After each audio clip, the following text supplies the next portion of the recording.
Hey, what's up, Alpha Gang? Just let you know, it's been a long time coming, but as you can see on my face, I'm pretty excited because I just got news, if you've been following my Instagram, that I got my engine back from Alberta Racing Engines, and it was at XS Company to get the engine installed. But I just got word and got a message from XS that it's actually ready for pickup. So I am heading there right now to finally pick up Veronica from XS Company. So I'm really excited. So yeah, we'll grab the car, come back, and then we'll talk about a bit of the process and some of the questions that you also asked me on Instagram as well too. So let's get at it and let's get this car.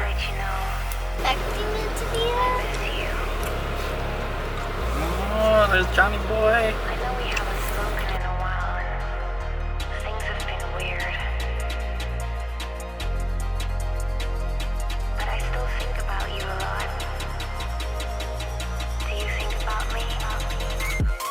So I just grabbed the car from XS and I've already put on about 120 kilometers of engine break-in driving already today. So I'm trying to break this in as quick as I can. So yeah, I've basically been driving everywhere today. I'll probably be driving on this car a lot during the week before the winter hits. But I'm so excited to have this car back. It looks so good back in the garage again. I've missed it so much. But a crazy thing is, I have not seen the engine underneath the hood yet. I've only seen pictures throughout the whole process so far. So I'm actually gonna just pop the hood with you guys because this will be my first time looking at the car with the engine in it. So yeah, let's take a look at this thing. This angle will be the best. Pop the hood here. Let's take a look. Oh yeah. I mean, it doesn't look like much from under here, but even just adding the red, I think it looks so good. Just to break up some of the black. It's like a crinkle red kind of paint. I was kind of going for the whole kind of like that Honda red that you see on some of the valve covers, and that's kind of the look I was going for in this. So I'm pretty happy with that. And then I also have how my catch can, of course, is gold here.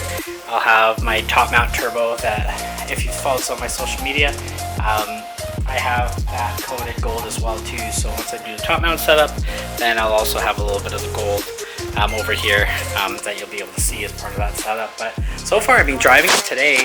I found was really good. It drove really smooth, basically how it did before, but I don't know if it's the cabs or if it's been a while since I've driven the car, but almost like the exhaust tones sounded like it was a bit different. So I'm guessing it was probably from the cabs. But the whole break-in process right now, we're kind of using a non-synthetic like Castrol GTX. I think 5W30 is what I'm using for the oil right now.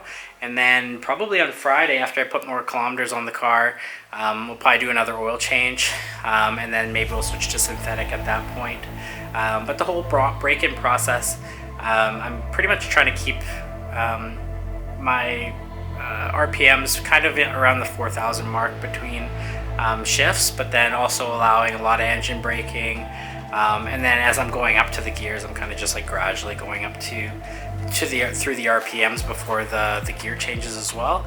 I did a bit of highway driving today, which I heard was fine. It's just don't keep it in a certain RPM for too long. If it was like a really long drive, like an hour or so, just like shift some gears and break up that RPM a little bit, so it's not just the same RPM for a long period of time. So I did a little bit of that too, just because I wanted the process to go smooth, so then we can start running her pretty hard next year. And then that way we can add pretty much, I think next season it'll probably be like the water meth injection we'll have applied to this as well. And then we'll probably retune it so then we can get some new numbers with the new engine with the cams plus the water meth injection. So maybe just on that stage 2 Turbo Parts Canada turbo, then maybe we'll hit that 400 mark before we start getting into the next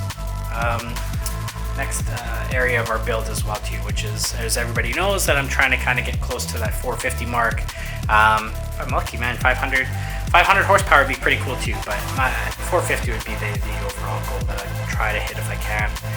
So that should be good. But I'll break down some of the questions that you had on Instagram for me as well too with the whole process, but I'll sit down for that and then I can go through the questions that we had there. And hopefully I can help you with some of those, or if you're curious yourself for the whole process or what I did. But yeah, let's cut to the next part of the video.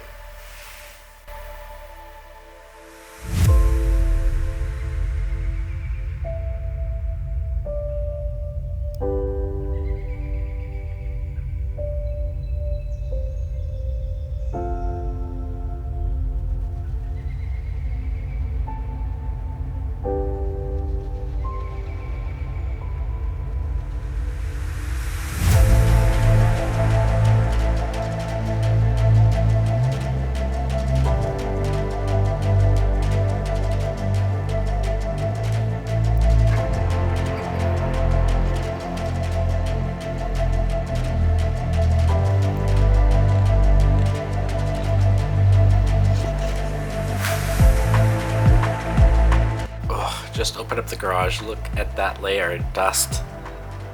Disgusting.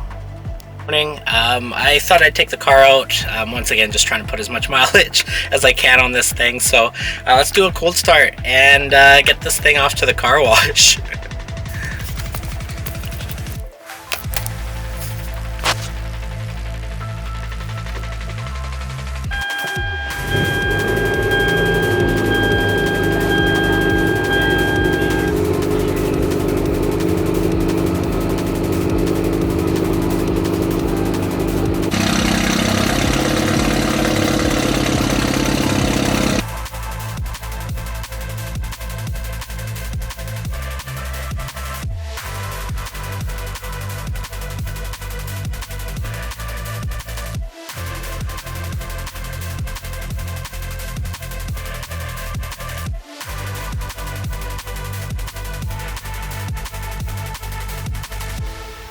My breakfast of champions meal first thing in the morning.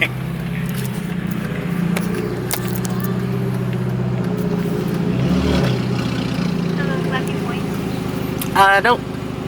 What did he get for you? Can I get 2 bacon and egg McMuffins and a medium orange juice? And Okay, would you like to make it anything with a fish brown? no thank you. Sorry? No thank you. Okay. And can I also get order of hotcakes, please? Sorry, which one? Of hotcakes? Okay. Yep. Sure, there you go. And that one with a white milk with it as well. White milk and no hash brown? No thank you. Okay, and did you need a bag? Yes please. Okay, everything's good for your street now, for street now. Thank you. Got back with some breakfast for my son and I, so just gonna head inside and eat that, and then yeah, I guess we'll discuss some stuff about the engine build. I'm so excited to drive this car around. I forgot because it's so loud. I'm not used to it. I'm used to driving like my daily drive around, but I mean it gets a lot of looks. I forgot all about that, and when I was leaving McDonald's, it looked like it was like Legit Society. I think some of those guys were out just meeting. There's supposed to be a meet today, sometime this morning or whatever, for like a season closer, so I should have stopped in and said hi, but yeah, because I saw them all look at me and I was looking at them. I just gave them like a little wave and then left, but yeah, let's see inside, guys. Gang. I just thought I'd do one thing before we get into the next little segment of this video. I did get some new spark plugs from Rob over at UniqPerformance. Big thanks to Rob, as always, for getting those to me pretty quick. I'll go over the details of those spark plugs shortly, but I just thought I'd show you. If you haven't done your own spark plug before, this is kind of how you do it. So I mean, you'll kind of get that little tutorial here in this video as well too. So I'll go over it really quick. Probably won't put it in as much detail, but I'll give you enough info if you want to do it yourself, of course, and try it. So I loosened these 2 little screws already. They're just on top of your valve cover for this cover. So once you take these 2 off, then of course that'll expose just where your spark plugs are going to be sitting under here. So we'll take those off. These each little screw here, or bolt, or whatever you want to call it, is 10 mil. So we'll take those 4 off, and then I'll show you what it looks like there. So we pulled off the little cover here, so this is what's exposed underneath. I already took off the 10 millimeter bolts here, so they're off, as you can see. on all four. And then I usually always leave these clipped in, these little plugs. I usually don't find it gets in the way, because usually all I'll do is this one kind of gets in the way where this little wire is, but you can still stick it under. So I usually just like pull them up and then just leave them to the side, and I'll change one at a time and then put them back in. I mean, everybody can do it different. You could just pull them all and replace them and put them back in, but I usually just do one at a time and put them back in. That way I can kind of retrace my steps. So for this next step, of course, usually I'll use this little spark plug tool that hooks up to, of course, my ratchet here. I already have an extension on it, because you'll need an extension to get down in there where your spark plug is sitting. And they're usually not, they're not in there torqued like a ton or anything like that. Usually you just go tool tight with those just to make sure they're snug. So I'll pull those out, see what the old plugs look like. I mean, regardless of getting swapped out anyways for the new ones, and I'll show you how to check gap on the new ones that we pick up, and the recommended plugs for, say, tuned cars, if you are tuned already, on whichever company you decide to go with. But yeah, let's get at it and pull one of these plugs.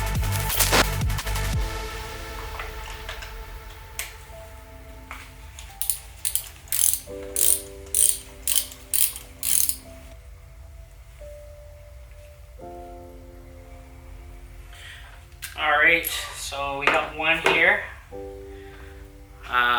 And just to give you an idea, if we can get it to focus here, kind of what it looks like. Let's see. You can't really tell because it doesn't want to focus for some reason on here, but the tip isn't too bad. It looks like the gap hasn't changed as well a whole lot either. I think these are honestly still in decent shape. I'm just curious. I'm going to grab a gapping tool here and just see, because usually with the new spark plugs, we'll always check for like 0.028 for gap. And I already have it set on this little gapping tool where it shows like 0.28 for the gap. But as I put it in between here, it fits perfect. And yeah, it still has the same gap, but I'm still going to replace these with new ones and going to check the rest of the plugs as well to see what the condition looks like. So let's get at it. Okay, so I changed my mind. I ended up pulling all these out, but that's what it looks like when they're all out.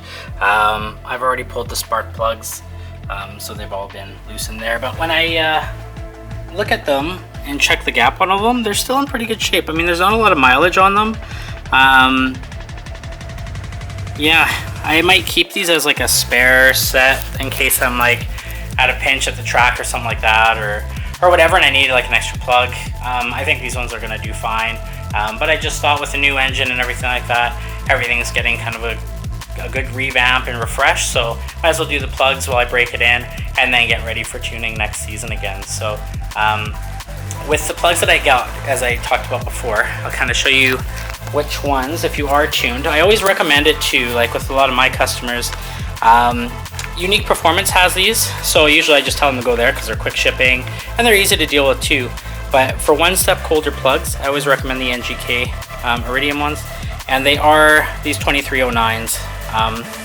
There's the little code up top as well if you want to get more specific with the LFR 7AIX. But those are the ones I always recommend, and we always gap them to 0.028, which of course on my little tool here, I always have that out just to always confirm. Usually these ones are pretty solid. When you pull them out of the box, you can kind of see the 0.028. There you go, once it focuses there. So I'll get them out of the box and then show you what I'm talking about with the gap. As a side-by-side comparison, in case you're curious, since you're not right here with me, of course, so we'll get really in depth here, but this kind of gives you an idea of what just focused for me before. Let me see here. Sorry about that, guys. There you go. So that kind of gives you the idea. These are the brand new ones, and these are the old ones. So I mean, not bad. Like, that's the only thing I can really mention is just the tip showing some wear. But it's not in bad condition. I mean, the gap is still the same. They're not really worn down. There's not a lot of mileage on them. I mean, everything still looks pretty new on the rest of it there. So I'll show you too, like when I was talking about the gap, just with this here. So I'll take my gapping tool. I'll try to get it to focus. These cameras sometimes are too good. was trying to focus on, you know, the engine right now as priority. But there you go. So you see the tip there? So we take our little tool, slide it in, and if it's nice and snug there, there's 0.028 for the gap. So even though these are brand new plugs, I always like to make sure that the gap is indeed what it's supposed to be, just because you don't want to install them and then get ready for your tune, and you know, maybe you're having misfire issues or the car's not running perfect. So I always like to make sure that the gap is correct with all the plugs I usually pull out of the box. So let's get these in. So with the same tool, the spark plug tool, or socket I have at the end, there's a little rubber grommet kind of in here, a gasket, and these just fit nicely inside and keeps it snug. And then I'll just slide it in where the old spark plugs came out, and then when these go down, I'll usually just tighten them and then just give it like an extra snug just to make sure they're in there tight, and do that for all four. And yeah, let's get to it.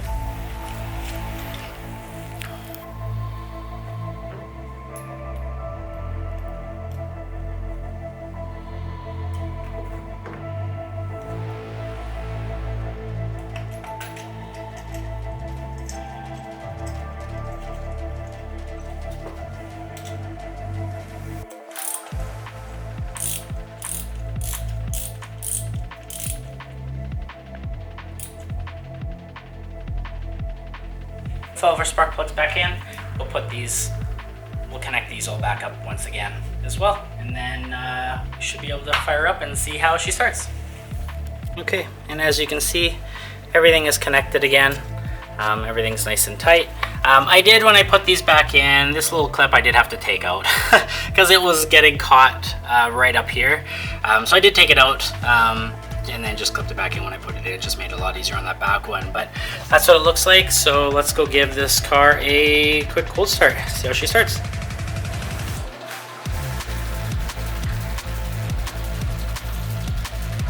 All right, cold start time.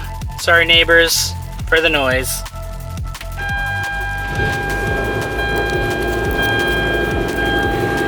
There you go. So she starts up good.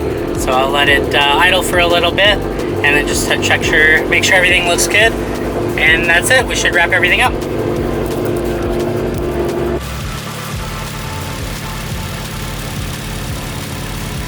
I don't know if it's just me, but I swear the exhaust note sounds deeper and more lumpier with the cams.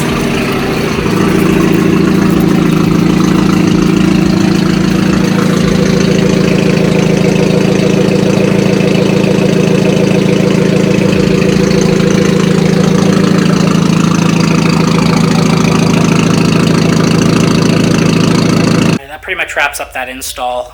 The car sounds great. If anybody's curious, I've already put on, like I said before, close to 250 kilometers on the new engine just for break-in. So I'm going to go for another drive here, as I'm really excited now that I started it up. So I'll put some more kilometers on it here before the next oil change, and we change up to a synthetic oil.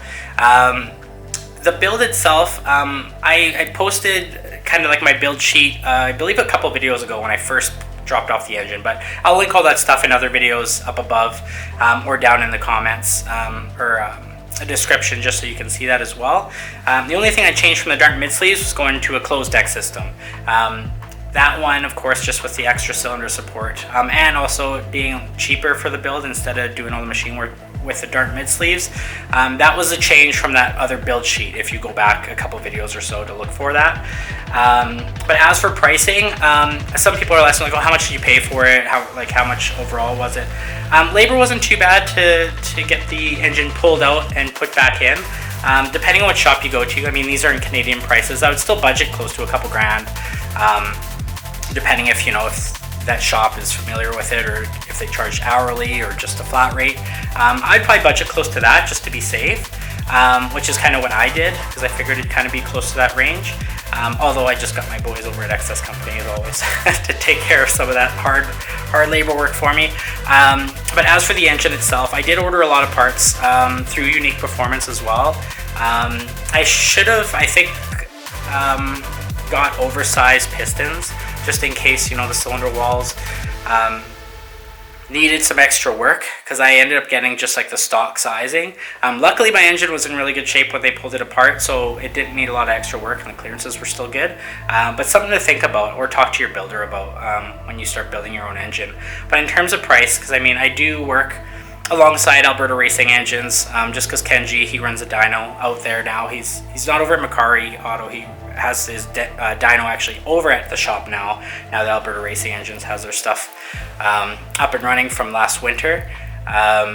So my pricing was a little bit different as well. But to give you an idea, like even with some of the parts, I would probably estimate for a build similar to mine, I'd still probably base it closer to like, and this isn't Canadian dollars, I'd probably still budget like close to like 10,000 to 12,000 to do, which is still cheaper than getting a brand new engine or anything like that, or trying to find like a used engine that hopefully is in good shape and then you have to deal with the headaches afterwards.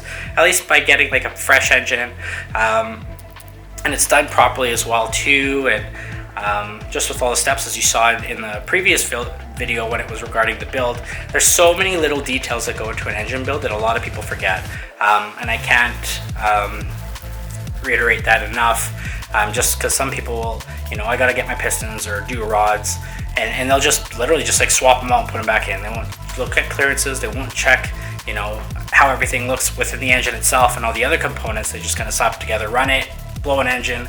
Like some of these guys I hear online are like going through like their 4th engine and it's like a built engine. I'm like, how does that happen? I don't know how you can do that. So talk to a professional, of course, and get some advice on the route to go, unless you're already mechanically savvy. But that'd be the best thing to do. I believe too with Alberta Racing Engines, you can ship your block to them as well too. I believe they have options for that, so you can also reach out to them if you want to get something like that done. I definitely like the attention to detail, so I'm really happy with how everything turned out so far.